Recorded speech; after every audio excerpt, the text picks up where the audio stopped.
Welcome back to the Real Talk podcast hosted by the National Association of Black Journalists at UCF. I'm your host, Kenny Harris. Today, my co-host, Delaney Williams, is here. Welcome back. How are you doing? Back like a chiropractor, man. Okay. I may look a little different, got a little Yeah, chop, but minor setback for a major comeback. So I like it. Glad to be back. Springtime, new beginnings. What? We bring it forward. Yes, sir. So today we're going to be talking about music, specifically black music. You and I both love music. So we could do an entire episode about, how music helped the slaves and just going all the way back into black history. But I wanted to keep it somewhat relevant and recent.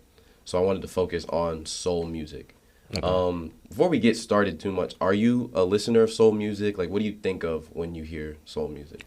I would say, as of now, I listen to a lot of neo soul. Okay. So it's the newer genre. But when it comes to old, you still got Jackson 5 with Michael and all that. Yeah. You got Stevie Wonder, Temptations. But other than that, I don't really go back like that much. Yeah, Stevie's the one. He is the one. Well, one thing I really like about soul music is that in the 1960s and 70s, when it was the popular genre, it helped bind people together at a time for the black community where it was very stressful. There was a lot of things going on, the civil rights movement. And this music kind of brought people together, and you've seen it continue into the modern era where this is what we would call clean the house music. What? Or barbecue music, cookout music. Yeah, that and gospel. Yeah, it's just that's what people think of when it's time to be with their family and friends or the holidays. And it's just such a beautiful genre. Man, oh my God, I hate that you said that. That just reminds me every time Sunday morning my mom would wake me up out the bed you know what today is? You hear that if you're not going to church, grab a broom, yeah. What? But yeah. And when you think about the music of that time, it leads you back to Motown records. Of course. And do you know anything about Motown records? Are you hip to? That's Detroit, man. Yeah. I mean, of course, me personally, not as much, but I listen to a lot of artists that kind of have a lot of appreciation for them, especially Big Sean. When he had the whole Detroit and Detroit 2 series, he really tapped back into Motown, trying to talk to Stevie and all that. So yeah, just a dab of a little bit, but not. Well, lucky not for you and everyone at home, I did some research on Motown records. Hey. So Motown was founded in 1959 by Berry Gordy out of his Detroit. Well, he's from Detroit, so out of his Detroit home. He purchased the home, and he started the label, I should say, using an $800 loan from his family. And in 7 years' time, so under a decade, he turned that $800 loan into a $20 million business. That hurts my head to think about. He got that bag, I can't even fathom that. Man, I wish I could turn 800 to 20 mil. I wish. I would love to do that.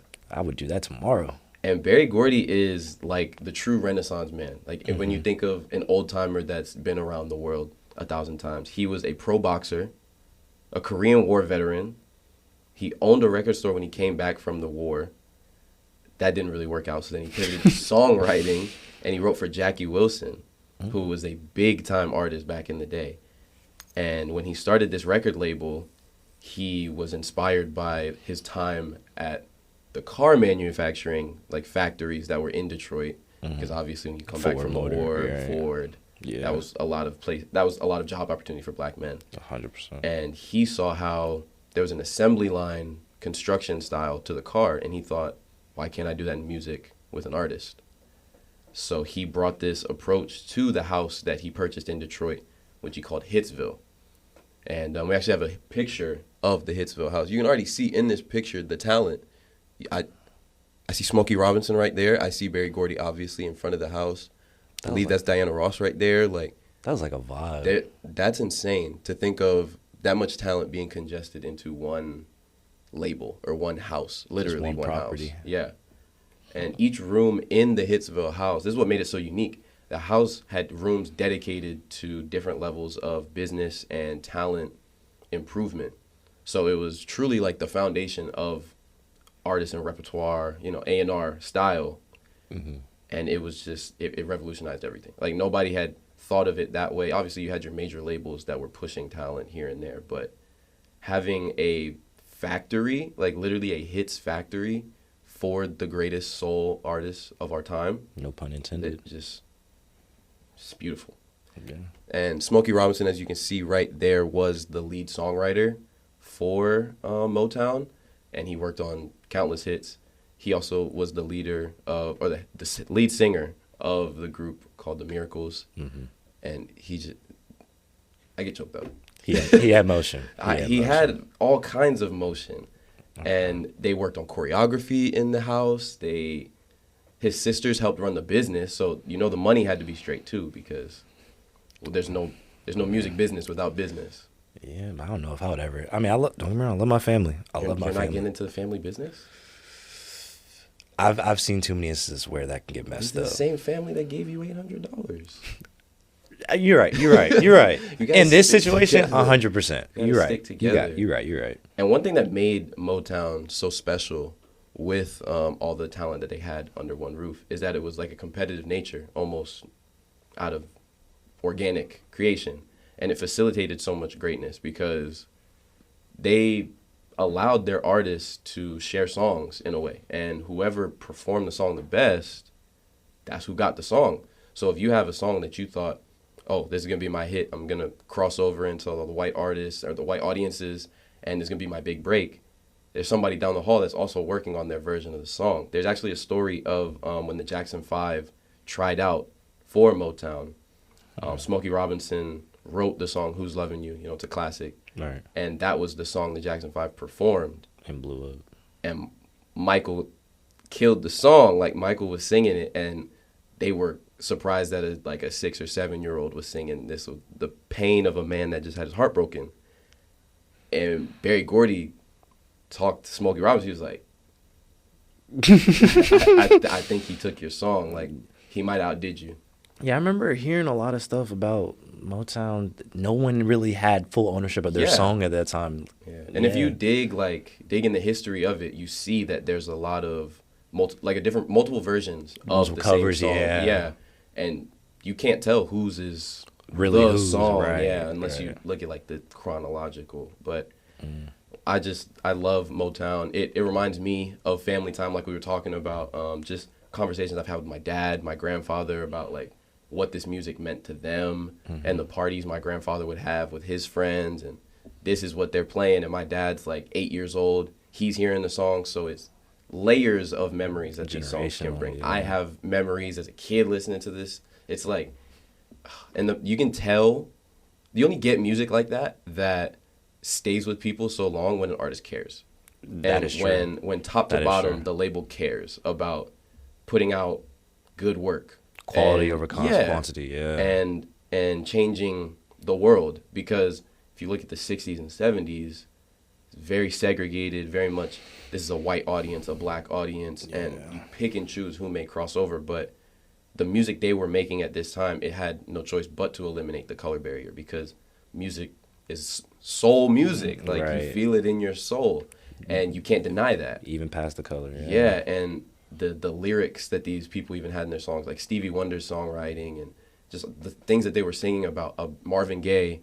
They were passionate about it. And they're talking about social issues, political issues, trying to bring people together. What's that song? What's Going On? Yes. That's the staple. That's the staple. That's probably the quintessential like song talking about politics. Yeah. Because you can still groove with it, but then if you lay back and you're listening to what he's saying, you're like, oh, he's talking about something. Because first listen, it's just like music nowadays. Like first listen, you're like, I can. Yeah, like, let me add this to the playlist, and then you listen to it. It's like Kendrick Lamar. You listen to that second time, you're like, oh, whoa, he's talking. Like he's saying something. Yeah, like, hold on, turn him up. Yeah, and the Motown process, I would say, persisted throughout music, and even into the current day, where they put an emphasis on, okay, we're going to teach you how to dance. We're going to get your vocals right. We're going to teach you how to sing. We're going to get you with the best songwriters. And we're going to build an artist brand. We're going to build something that can grow. We're not just going to give you a hit, you sing it, and then we get you famous for a little while. And some would say it's kind of come back. So now we are producing hits, kind of flash in the pan. But we'll talk about that later. We can, of course, we can talk about that later. Now, since we've made it to the present day and we've talked about, Michael Jackson, Marvin Gaye, all the history that we got us to where we are right now, I wanted to take turns spotlighting an artist that we feel like maintains that integrity of music and that care. And you kept your artist a secret from me. So I'm actually very curious. This is my first time hearing who this is going to be. You kept your cards pretty close. So go ahead and tell us what your pick is. Okay, so my pick, some people, it's like more of like if you know type of artist. Put a song. I'm really hoping that I say her name right. But Meraba, if you know, you know. She actually just dropped an album called The Breeze Grew a Fire. Okay. But most people may know her for her songs like Stay True or the song that she had with Jid with Sandstorm. Like, you can tell she really cares about her music. And it's just like a instance where I don't think she gets the recognition that she deserves. Like, I went through a whole phase of just trying to find music. And when I was just going, like, digging through any type of genre, I stumbled upon that neo soul, that, that soulish type of feel. And I'm like, oh.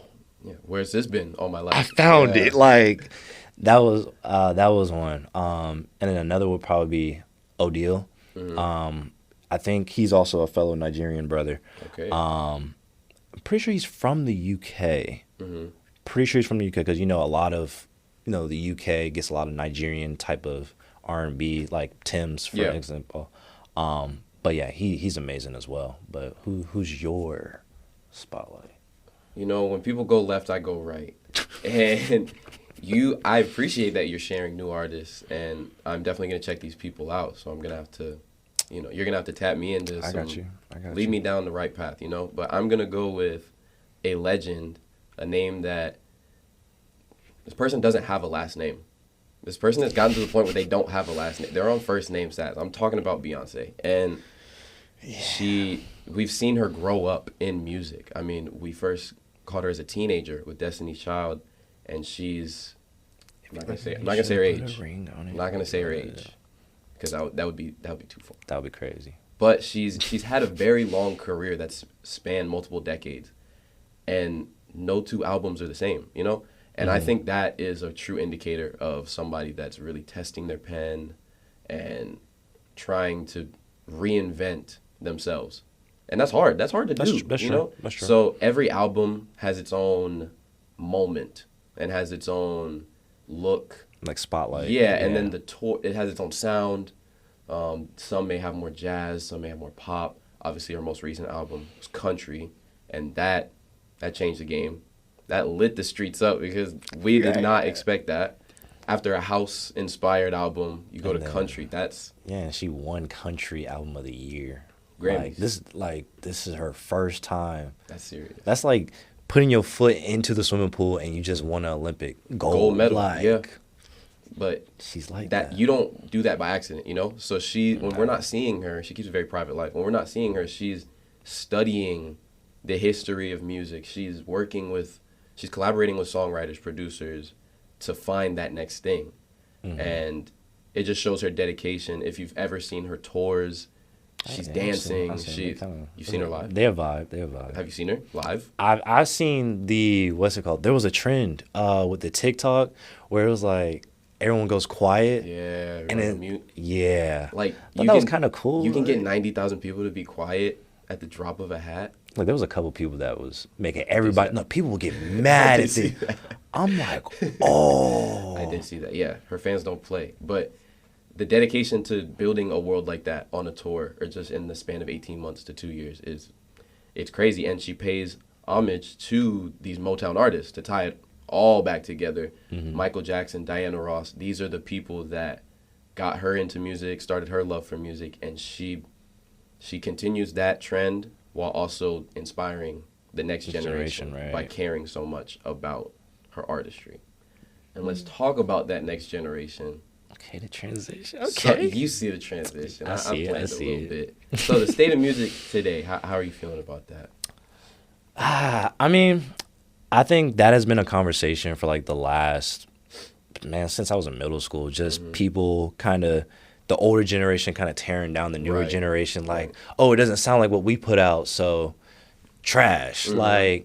But personally, I think since variety comes with, positivity. So it's like seeing that there's so much newer stuff that we didn't really see back in like the SoundCloud era in like 2013 to 2016 and before that. I personally like it. Like there's something for everybody. Yeah. And you also get people that have like a great music taste. I wonder who that may be. But they really got like multiple skins. You got somebody that somebody may know me as like a neo soul guy, but I got Cardi on the back of my jersey today. Like it's a big day for music today. What? If we're gonna talk about the state of music today, we should talk about today. That is true. March 14th, 2025. Just give people a little what happened today.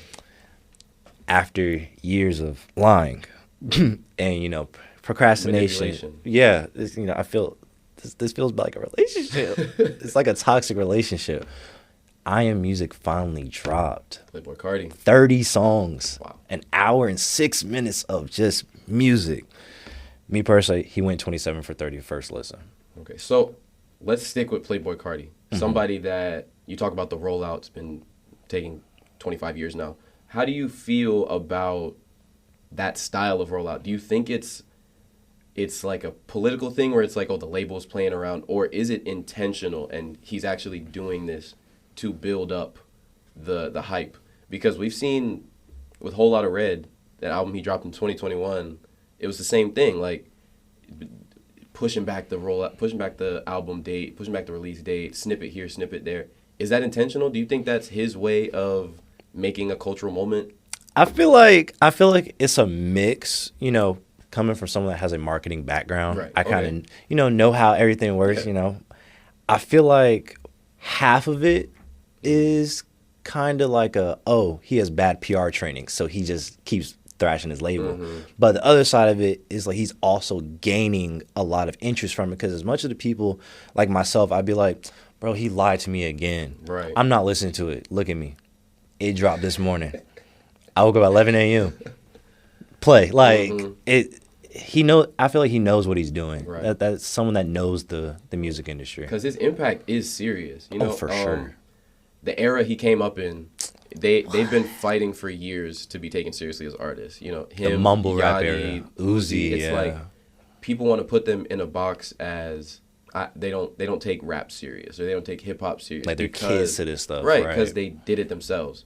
And comparing it to Motown, bad music or first take music or do it yourself music. Obviously, there's thousands of people working on an album, but like that didn't happen. So only good music or perfect music that had been chipped away at time after time. Chiseled, that was the only thing that came out. So when people see this guy just uploads a URL to SoundCloud, and it's a song that's 1 minute and 35 seconds that he made himself, they're so quick to discount it. But like that's ingenuity. That's part of the creative process. That's creativity. So I've been back and forth on Playboy Cardi, but his impact on fans is very real. And I think he's trying to be. He reinvents rap. People always copy him, and that's a big sign too. Okay, I'm not gonna say clones, because that takes away from the people that are making newer music. But there's a lot of people that have gathered inspiration from him. Just like Cardi, he's gotten inspiration from Young Thug. Right. He just got released. Congrats to him and all that. He also got inspiration from Future. So seeing Future work with him a lot of stuff, that's really cool. But yeah, it's like a lot of people in that scene call it like biting somebody's flow, but it's like sometimes it's taking appreciation, because like we said, he has his whole label Opium, where his artists kind of show off glimpses of certain eras that he has had. Like Ken Carson sounds like a certain part of Cardi, and Destroy Lone sounds like something that Cardi could have done. Homicide, they sound like they could have been also that. So it's like seeing them, it's just like Cardi knows what he's doing. I feel like he's a mastermind. He's creating a flow where someone's gonna bite off of Ken Carson, and then you get Osama's son. No diss to Osama's son, but someone's gonna bite off of Osama. It's just gonna keep on going, and it's all gonna come back to Cardi. And it's like he's smart with it. And I think there is a stigma in hip hop of everything has to be 100% yourself, complete opposite of the Berry Gordy influence, where it's like it was everybody. Yeah, but it's like if you have someone co-write for you, it's a problem. If you sound like somebody, it's a problem. And I think that's just like hip hop culture. But TikTok music, do you believe in it? Is there a problem in popular music or hip hop today where it's like there's a formula and people just play into the formula for clicks? TikTok is supposed to be just a means of marketing and a means of promotion, how to get your song to blow up. But I kind of don't really have respect for the people that make music and go through the creative process in their eyes just to get clicks and not actually like love the process.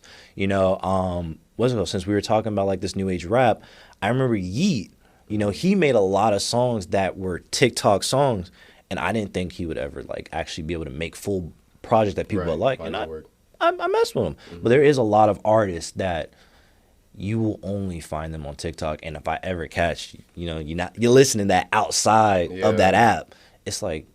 Yeah, and it's like, you know, the 15-second snippet. Right. That's what's cool. That's what's hype. But there's not any care being put in anything else. Oh, my. Remember the Steve Lacy incident?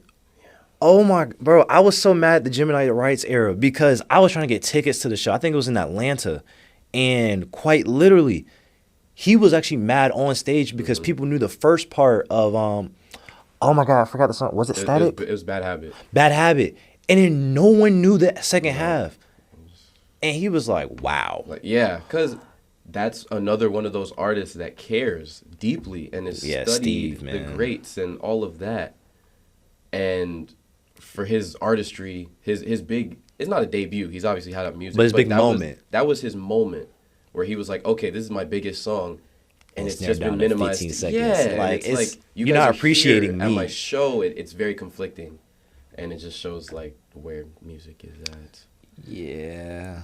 I mean, kind of rooting back. I mean, I don't think I asked really you, like, how do you, okay, the better question is, what improvement? If you had to label what needs to be fixed, what would you say? Kind of rooting back to the Berry Gordy where people need to show a little bit more appreciation to stuff like that? I mean, I think it's something that could change in the world just in general. But there needs to be, like, care. You need to actually care about what you're doing because Berry Gordy's a businessman. Like, he wasn't a fool. He was trying to make money, but he wasn't telling the Jackson 5, oh, you have to make a song that sounds like your last hit so that we can get back to the top of the charts. You know, they were in those sessions grooving and trying out different styles and different versions of songs to get that moment. So I think you have to still be motivated by the creativity and the creative outlet and the connection with people. Because if you just try and chase a sound or you just try and chase a moment to up your money, it's not going to last. And music is meant to be timeless. Yeah. For somebody to be born in the 2000s, to have the same connection to a Jackson 5 song that his father has. And then to be able to talk to his grandfather about that time too. Like, that's what music is for. Music it tells a story of cultures and times, like a placeholder. And right now, I think the story being told about the 2020s could be a lot better. Yeah, I could definitely say that. But there is good. I mean, we should talk about the good too. You're right, right. You were talking about it a little bit where so many subgenres and there's so many opportunities for music listeners to find someone new or to find a new genre, find a new sound, because you and I could release an album tomorrow. Like, there's no barrier of entry. We should. But there's no barrier of entry to the music industry, you know? Like, you can be on SoundCloud and you can try again. And then before you know it, you're like a Tizo touchdown, where it's like you've been making music, you've been on your own, you've been hearing no, and now you're on tours with Tyler, the Creator, you know, Travis Scott. Some of these big artists are like, I see what you're doing. You love music like I love music. Let's collab. Right. Because music is about collaboration. So I think we got to get back to the collaboration. Speaking on, it's actually funny how you just brought up that same exact process of just going from, you know, none to something, right? Mm-hmm. How do you feel about the current talks right now of Doechii being an industry plant? Because we all love Doechii. Yeah.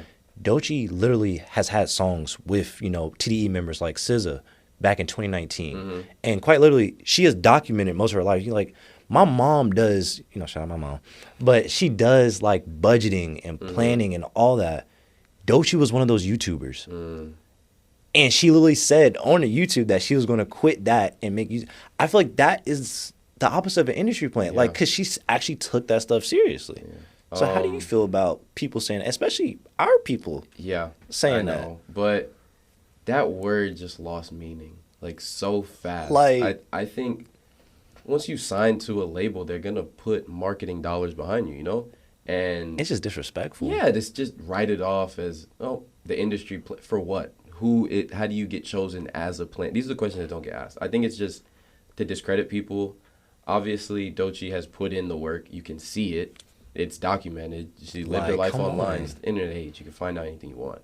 But yeah, I think it's a negative side to music.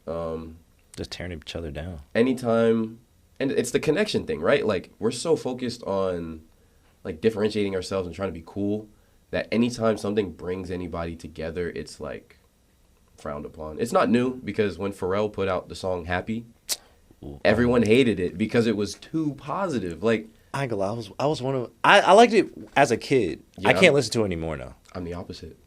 What? You still I can hear it now. I can hear like because music in it now. Like, before it was just like Despicable Me. But you know what I'm saying? Yeah. Like, we need those cultural moments where it's like everyone likes this song. Like, when there were songs of the summer.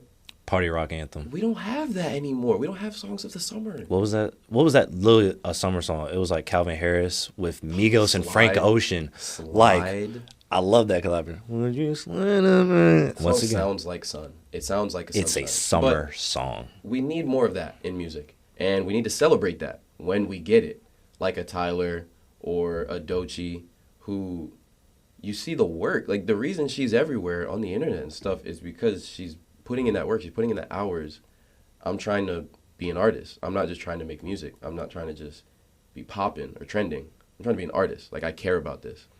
People just gotta care. I really think it's just about caring.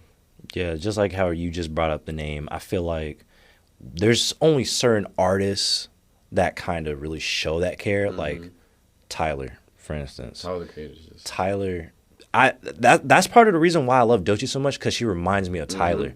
Is that like that whole process? Of course, she didn't start off with like a whole dark era, which was kind of thankfully controversial. But when it turns like the actual passion, the actual want to do it, Tyler has showed that ever since he was Ace the Creator. Like, he's done that, and he still shows it. Like with the Chromacopia that just dropped, he literally released a whole documentary talking about it. So I feel like we need more Tyler people. The Creator, he's a creator. He's a creator in all sense of the word, but he's gonna do something because it's on his heart to do it.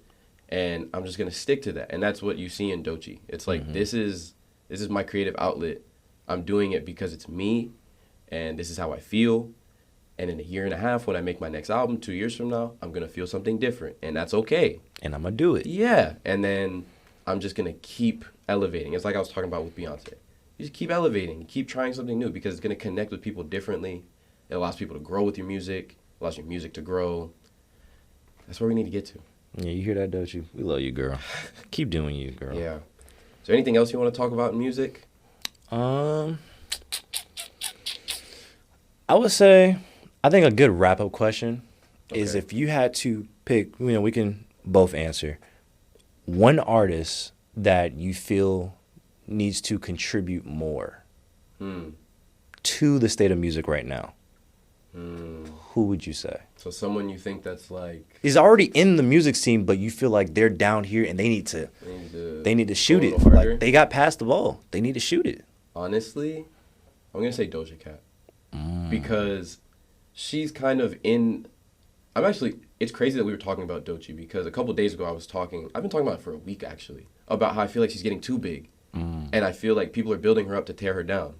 And I'm worried... Because that's what happened to Doja Cat. That is. Doja Cat was all over the place in pop, rap for 2019, 2020, 2021. Like, she made COVID music. Like, when the TikTok, time goes by and there's like a COVID era of music, it's going to be Doja Cat. Like, that's who's going to be remembered. But she had that song with SZA. It was everywhere. She was everywhere. She had like 4 or 5 songs everywhere. And now, not now, but the last couple of years, the talk on her has kind of pivoted, and they built her up, and they tell her every single piece. Yeah, they dissect her life and things like that, and then who she's dating, right, and then she reacts, and now it's a reflection of her music not being good, and then her most recent album was a little bit left of what she had been doing. She was in a really unique spot actually, because she was like a rapper, but she was a pop girl. Is that the album that had Agora Hills on it? Yeah, that one is the most recent one. People weren't expecting that from her. And the problem is when you get built up like that, there's expectation. Yeah. And then reality hits. And now she's kind of pulled back after releasing an album that was, this is my, not alternative, but you're not expecting this from me. I'm changing my hairstyle. I'm going with the low cut. I'm bleaching my hair. This is who I want to be right now. If you don't like it, cool.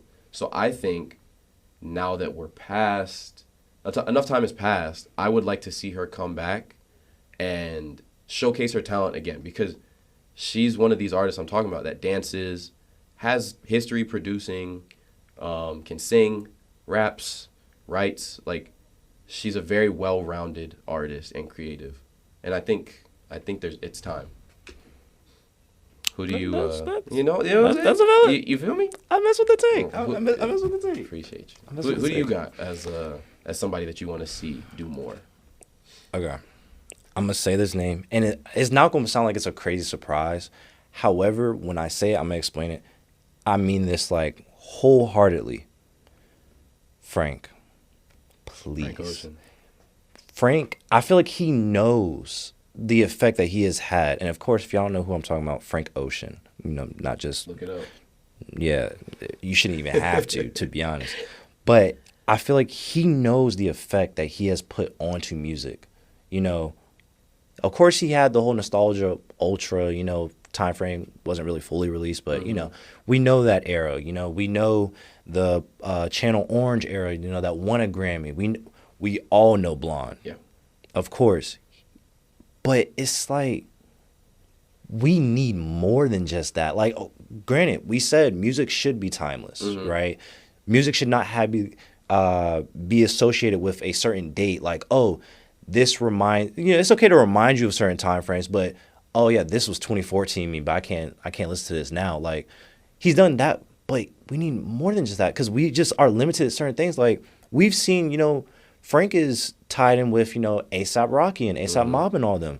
He's friends with Cardi, he's friends with Tyler. We've seen him on other songs, with Tyler, he's on She, which is an amazing song, by the way. Classic. With Cardi, there's a song, I think, from an A$AP Mob song a long time ago where all of them on, and Frank is rapping. Yeah. We only hear Frank rapping from Small Stuff, and then he put like a Small Stuff on Blonde or Channel Orange where he just has like a quick little tangent where he'll just start flowing a little bit like Flow State. But what about the people like me? What about people like, hold on, keep going. Like rap, yeah. Like, you can rap. Yeah.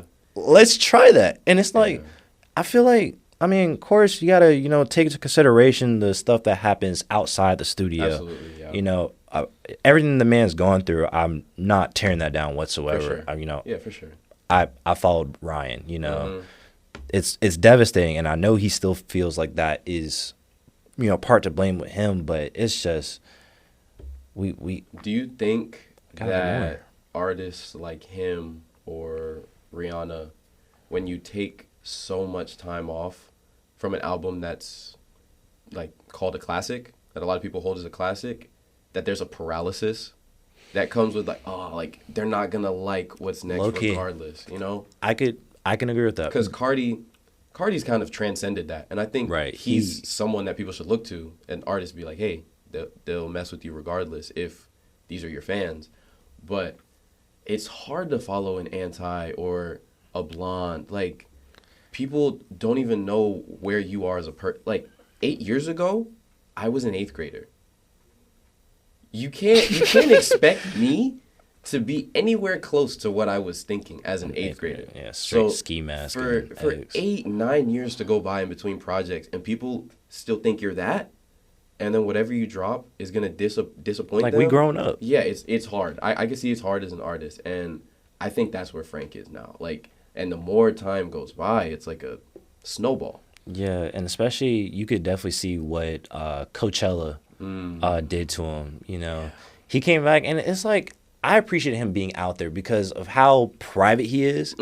He just goes on Instagram out of nowhere and just says like, "I'm making spaghetti." Like, okay, Yeah, you just I'm just glad you're still kicking, man. Yeah. But people, like, of course, in a monetary and financial aspect, people that went out of their way, you know, call out of work, paid all this money to go to Coachella just to see him run through a couple songs, be late, be sitting down the entire time for songs that he's already released and just a different mix on it.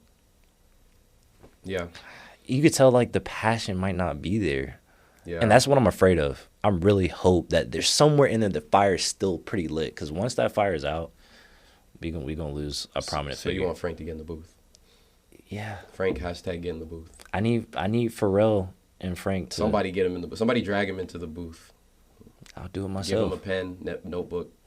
I'll Don't leave until there's an album. I'll make that call to Tyler and be like, yo, we need to go get this man. Lock in. This has been great. Yeah. I love music. What? Talk Some about this people might all say day. I am music. I see what you did. I see what you did there. Cardi, shout out Cardi. No, this was awesome. I loved talking about Motown. I loved seeing the transition, how it connects, how it starts out as a voice for the black community, and now it's beyond a voice, it's expression. Right. And there's subgroups, there's subgenres, there's more than one way to define what a black person is if you look at it as a larger scale. Music, at the time it's very easy. In the 60s it was very easy to just put black people in one box. And especially pre-civil rights movement, it's like these are the groups of people that can't do this, and these are white people that are good. So like for music to be able to show the different aspects of what it is to be a black person, just like it is for anybody else, you know, male, female, the many different groups that can have brown skin or black skin, I think is beautiful. And I don't think necessarily, the last thing I want to say, that you can compare music. I know we might have done it today, but comparing music good versus bad across timelines. Yeah. Because it just reflects like where the people are at, what the culture's feeling at the moment. And if you want to, it's a slippery slope of saying that music was better at this time. Because there are still creatives and I see what you mean. Yeah, people in the forefront working behind the scenes to express themselves and how they feel. And there's new technology now. There's new resources now. People listen different. So it's going to look different. And from the point that we put this out to 10 years from now, music's going to be different again. Music could change tomorrow. It's going to change tomorrow. And I just love music. I think we should really just keep the love and appreciation at the forefront, because I'm not in the booth. I've never written a song before, so not yet. I have to give, props to the artists that are putting themselves out there in front of the world and saying this is what I'm feeling right now. So I just want to do that. Yeah, it's exactly what you were just saying. Like, it's just like how people trash talk NBA players. Like, you miss that, you can't even shoot a free throw. Yeah. So yeah. Respect. Always show respect. 100%. Well, this was awesome. Thank you so much for joining me. Once again, this is the Real Talk podcast hosted by the National Association of Black Journalists at UCF. I'm Kenny Harris. Delaney Williams. Appreciate you. Appreciate you. See you guys in the next one.